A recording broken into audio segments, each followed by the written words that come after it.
Good morning. Morning. Just a second till I get wired up here. I hear you all say Golazo. Golazo.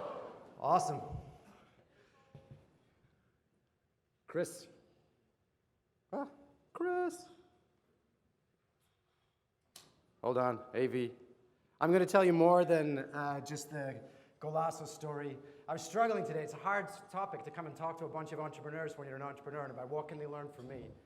So I'm going to take you through a little bit of a journey of all of the companies that I've been involved in the next 45 minutes. Uh-oh. It'll be a puppet show. It'll be fantastic. Wow. New one. It's a new one? Yeah. I love new ones. Okay. I think it's because we switched. There we go. Come on, baby. Nope. Reboot.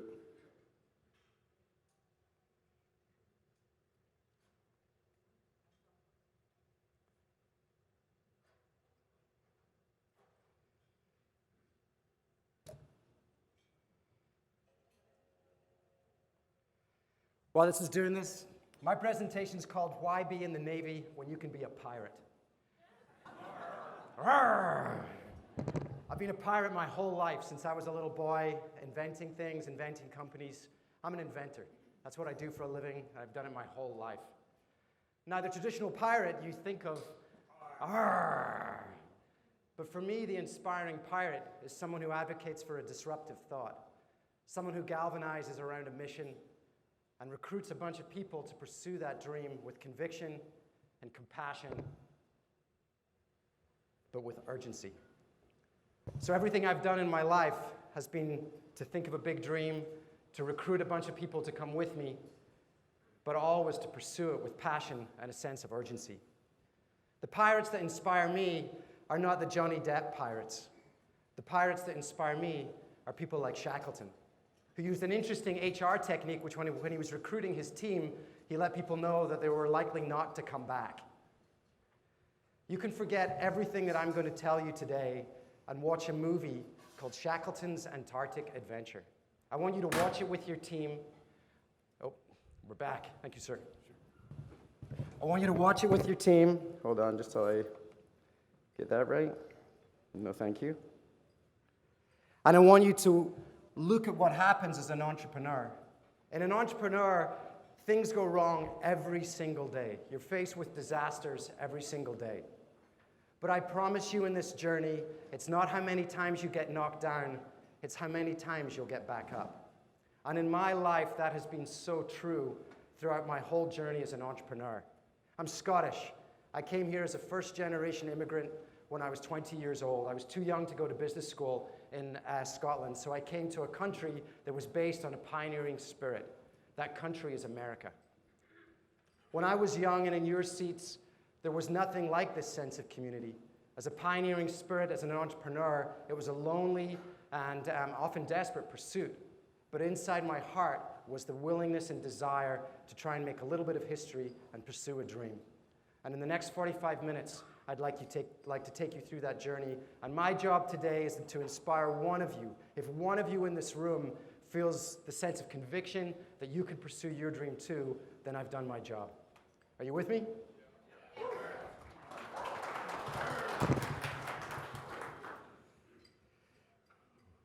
Let's go to work.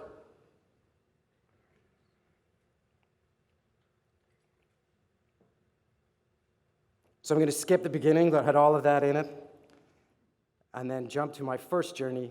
When I went to business school, I was an Apple crazy. I thought Steve Jobs was the second coming of Christ. All I wanted to do was to work for Apple. But unfortunately for me, as I've told you, in my life, it's always a door that closes that results in another one that opens. In my pursuit of trying to work for Apple, they told me they wouldn't interview me because I didn't have a green card. I was dashed. It was the only thing that I'd applied to at business school. I had no backup plan. And then I got a call from a woman called Cheryl Newpert from Microsoft. She might have been Cheryl from Microsoft. She was Cheryl. Okay, hold on. I got to focus for just 1 second. Oh, come on, buddy.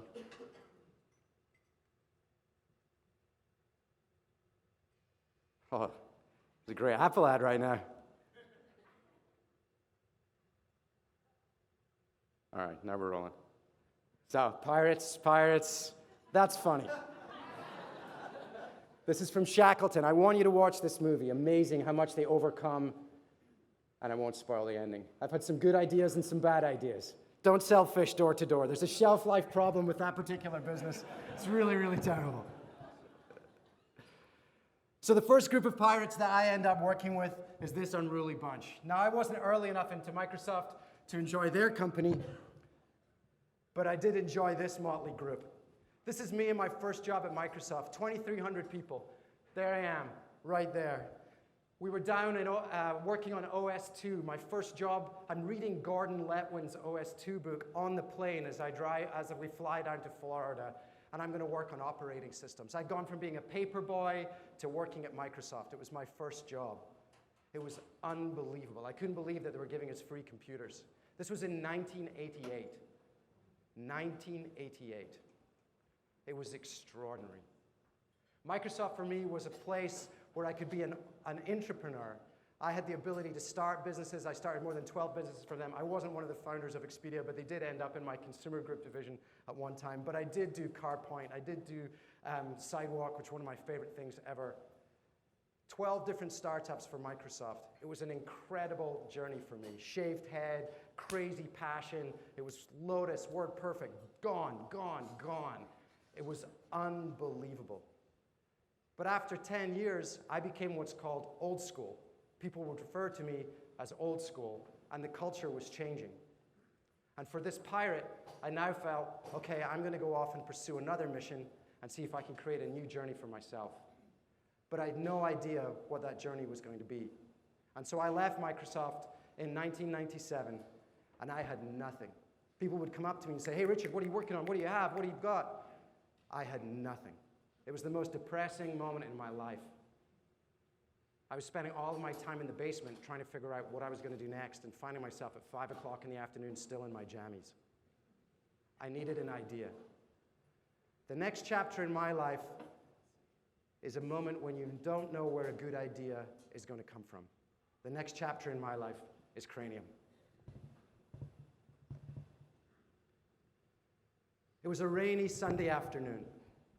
We were with another couple called Dan and Maggie. We'd flicked through the newspaper, we'd read a book, where we're looking at each other wondering, what are we going to do next?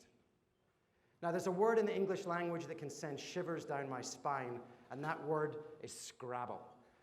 I suck at Scrabble. I'm the world's worst Scrabble player. But Dan and Maggie are amazing. They keep their scores on the fridge. Unbelievable Scrabble players. They crushed us at Scrabble.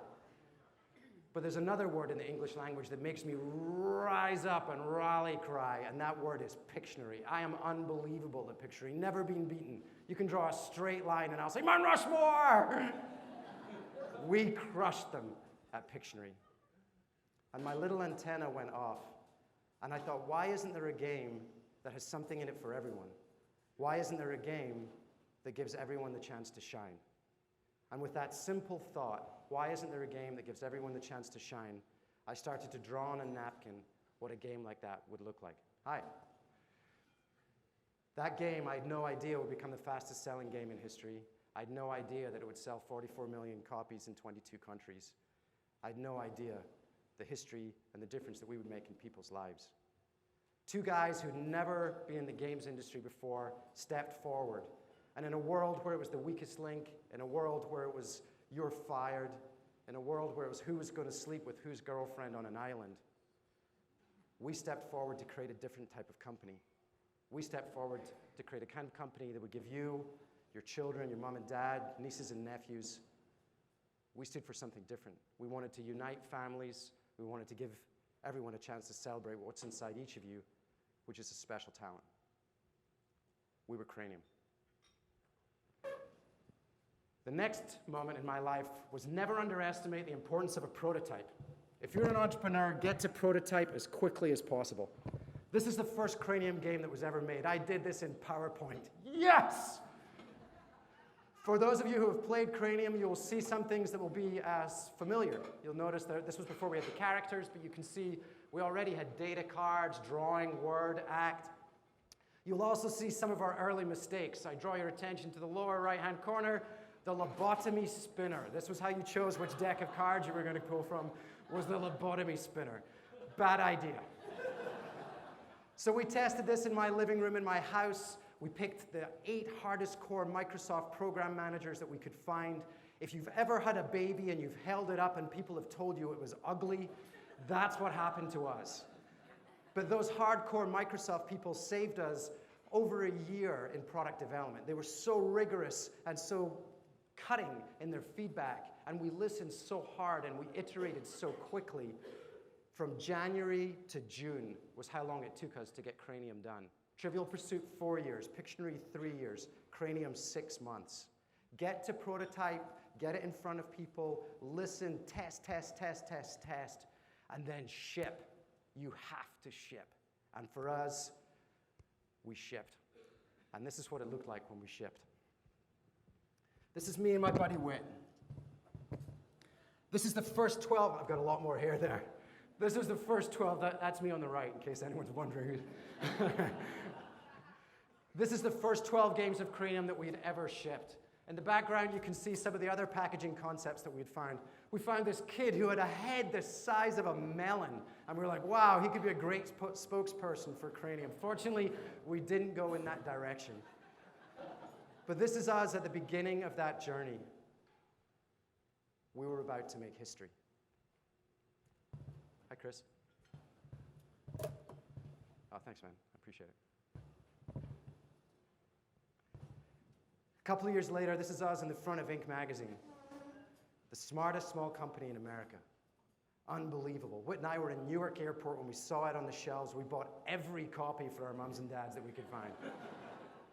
It was crazy. 5 times Toy of the Year. It's a world record that still stands. We were having so much fun. But it wasn't me and Whit. The people who made history were the group of people that joined us on that mission. It was the incredible culture that we created for that company. And that culture was like a religion. These were the values that we lived by on a daily basis. We made all of our business decisions based on these values. It was the religion that held us together. It was Cranium. I encourage each of you, as you build your businesses, to think about the culture. At the end of the day, it's going to be the people that surround you and the fabric that's woven through each of you and that sense of mission and purpose that's driven by your values. Make history with a company that has a religion. We sold Cranium in 2007. The world was starting to implode. I didn't want to sell Cranium. I would have kept going. But we saw what was happening in the world, and we knew if we didn't get out then, the story would be very different.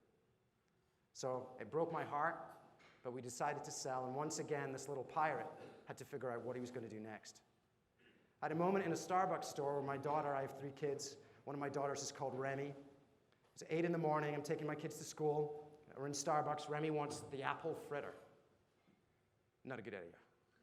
Bad parenting moment, trying to talk her out of the apple fritter on the way to school. There had to be a better way for Starbucks. Could there be a way to offer healthier choices? This pirate got the chance to go back into Starbucks. The day that I started was the day of the layoffs at Starbucks. I passed people with mascara running down their faces as I got into the elevator to start on my first day of trying to introduce healthier choices at Starbucks. There were some staggering trends going on. For those of you who are not familiar with these statistics, they're very troubling. By 2015, 75% of the population in America will be obese or overweight.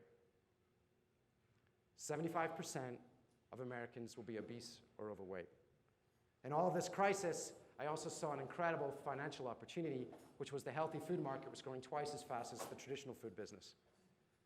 There was a huge opportunity for Starbucks to take advantage of. But how do you get them to pay attention? As a pirate inside a large organization, if any of you are pursuing this, you need to have a disruptive thought. And for this disruptive thought, I drew on a parallel from a different industry. In 1999, a company called Toyota introduced a disruptive thought. And I wanted to shake things up and show the leadership at Starbucks that there was a better alternative for them. Now, if you were running a car company in 1997, there were some statistics that would draw you to say, let's just make bigger cars. The SUV business was a fantastic business. It was 40% of the total US auto sales, but they accounted for 90% of the profits. Petrol was at an all-time low. Crude oil had hit an all-time low price of $12 a barrel. If you were running a large car company, build SUVs, they looked incredibly profitable. But Toyota saw something different behind the data. Toyota saw that sale of organic products were growing on average by 24% per year. Conservation was starting to get very interesting to people, and giving to the Sierra Club was up 50%. Whole Foods were starting to go, 20% sales growth. But the most staggering statistic was carbon dioxide levels were 27% higher, and they were higher than they'd ever been in 650,000 years. Toyota saw something different. And in 1999, they introduced this. Pirates come in many different garbs. This was the disruptive thought. This was the Prius. At Starbucks, I was able to galvanize the organization and harbor a lot of what was already great work to create a disruptive thought. No more high fructose corn syrup, take out the trans fats, introduce smaller portions, real food, simply delicious. After a year and a half at Starbucks, this little pirate was ready for another journey. April the 16th, 2008. Oh, Mexico are playing China at CenturyLink Field. 60,000 people inside the stadium, 30,000 people outside the stadium. Drums, sombreros, craziness. And Cesar Villa chipped it over the Chinese goalkeeper, and they won 1-0. The Mexicans went crazy, crazy. And I started to hear this. Anyone know who this is? Rooney, mid-flight, Manchester United against Manchester City. Goal of the year in the UK last year. On April the 16th, 2008, I started watching football on Univision, and I started to hear a word that I wasn't familiar with, but I fell in love with. And that word is Golazo. Let me show you some golazos. Golazo! Goal! DeSantis against the United States, top left-hand corner. Boom! Watch Messi chip the goalie. Oh. This is Neymar. This is goal of the year last year. Watch what he does to the last defender. Completely humbling.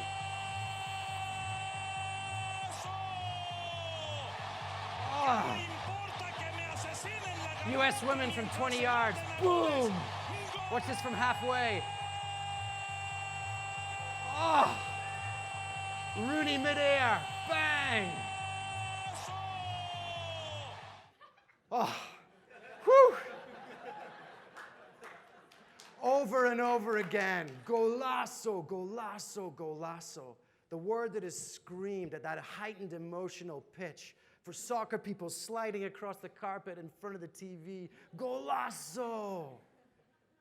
And I thought, could I create the passion brand for soccer? It was called Golazo. So when you're starting a company, you want to have a fantastic and clear strategic compass. For me, I saw huge trends starting to evolve.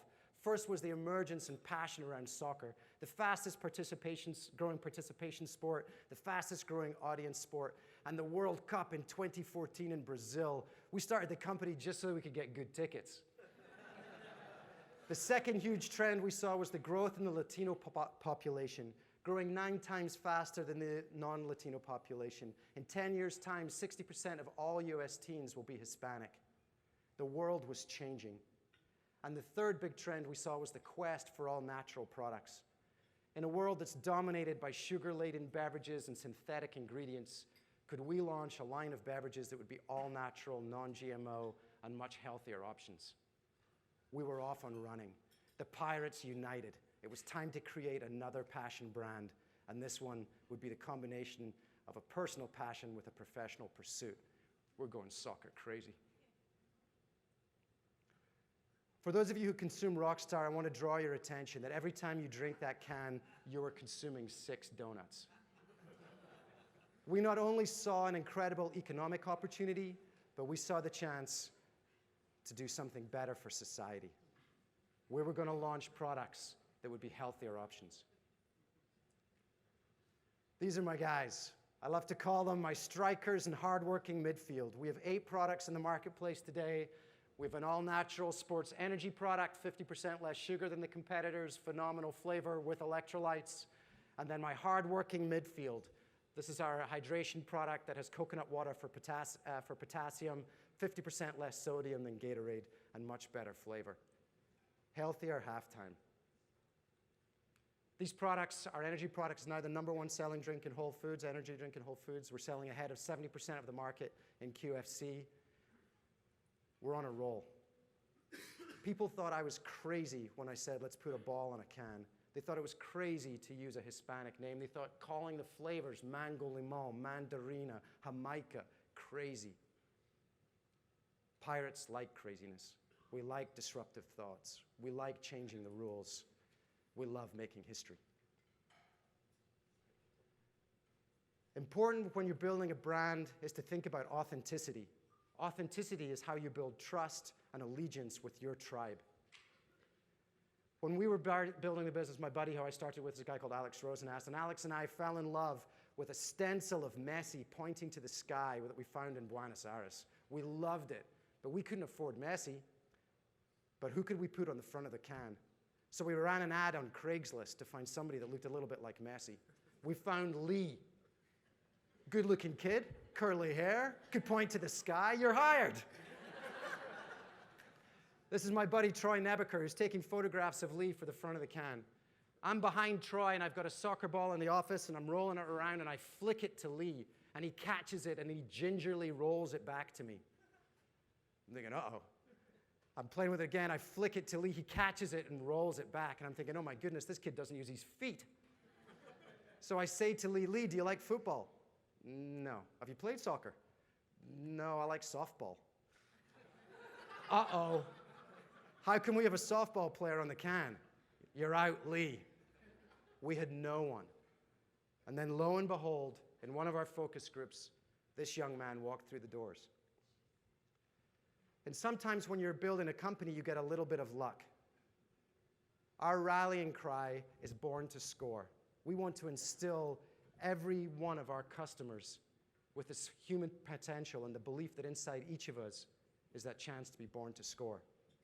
Santa Maria Rivera is a young man who came with his parents as a first-generation immigrant illegally across the border. He was the first in his family to graduate from high school. He was the first in his family to go to college. As a young man, he wrote 2 goals down. One was to go to college. The second was to play professional soccer. He was the first in his family to graduate with a degree in history from Seattle University. But more important for us was that as a freshman, he was the captain of the soccer team that took them to the 2nd Division National Championship. Santa Maria Rivera is born to score. We were so inspired by his story, it gave us the opportunity to marry our commercial pursuit with a sense of community and a sense of giving back. He became our rallying cry. He embodied everything that we stood for. He became born to score. So we made a movie about him.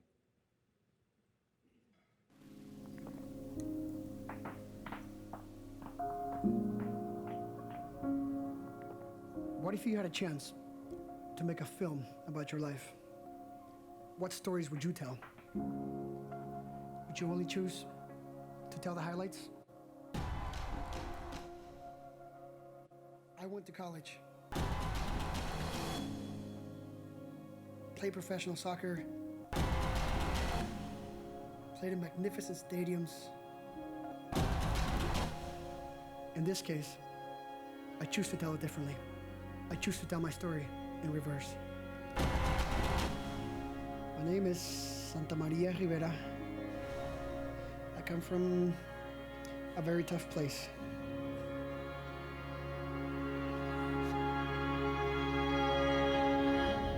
I would not be the person I am today if it weren't for the opportunities that this sport was able to give me. So this 22-minute movie embodied everything that we stood for with Born to Score. And we decided that we were going to go on a mission not only to build a great beverage company, but we were going to go on a mission to inspire young kids that they should set a goal in their lives. Kids are 85% more likely to achieve a goal if they write it down, that they should set a goal and score a goal in their own personal lives. So at a time when Rockstar, Monster, Coca-Cola, Pepsi were all being thrown off of high school and middle school campuses, Golazo was being invited on. This is us at Explorer Middle School in North Seattle, 700 kids, where we were going to give them the poster that Santa had on his wall that had go to college, play professional soccer, to set goals in their lives to inspire them to set their own personal Golazos. And after we went to Explorer Middle School, we started to see kids posting on Facebook that they wanted to finish college, they want to get a master's degree, they want to get a family, build a family, they want to follow their own footsteps. We saw that we were starting to change people's lives. This is what happened at Explorer Middle School.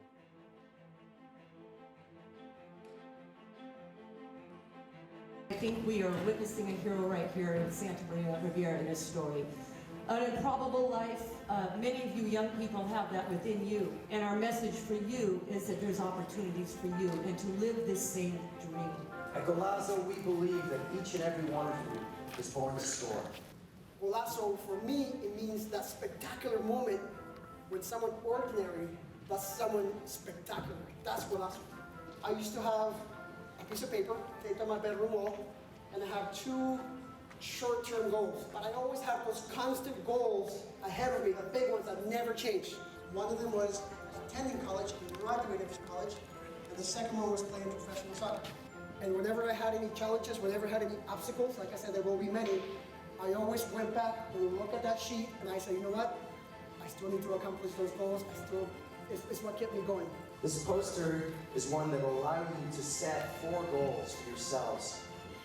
And that's a way for you to have those dreams and pursue those dreams and remind yourself of Santa's story and the fact that inside each of you is that potential to be born to score. As you start your companies, as you build those successful businesses, please promise to yourselves and to each of us in this room that you'll give back as you do well. We not only wanted to create an incredible company, an incredible brand, but we wanted to try and give back in a way that was consistent with the philosophy of why we started the company, which was to give everyone that feeling of being born to score. And our tribe is growing. We're at 41,000 people on Facebook. The level of engagement that we have is 18 times Red Bull, 38 times Gatorade. People love Golazo. They love it so much. The guy in the green cap is a kid called Breck Shea that plays for the US national team, tweets about us all the time. You've got people in Portland, Eastern Washington. This kid went as the Golazo can for Halloween. God bless him. People thought we were crazy to do battle with some of these monolithic companies. You need to know who your customer is and stay true to that compass.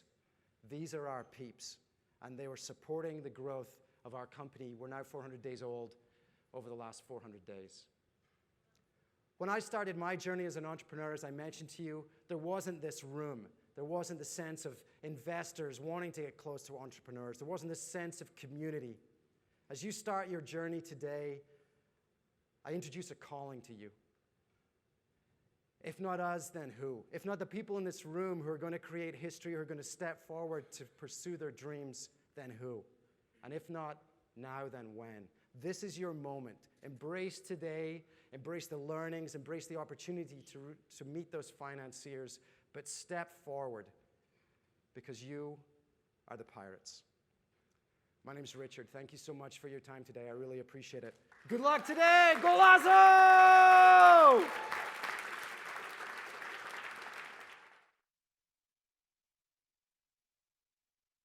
Any questions, but I tried to finish on time, so if there are any questions, I'm happy to take them. Yes, sir. Is Golazo publicly traded? No, we're not. The question was, are we publicly traded? No, we're not.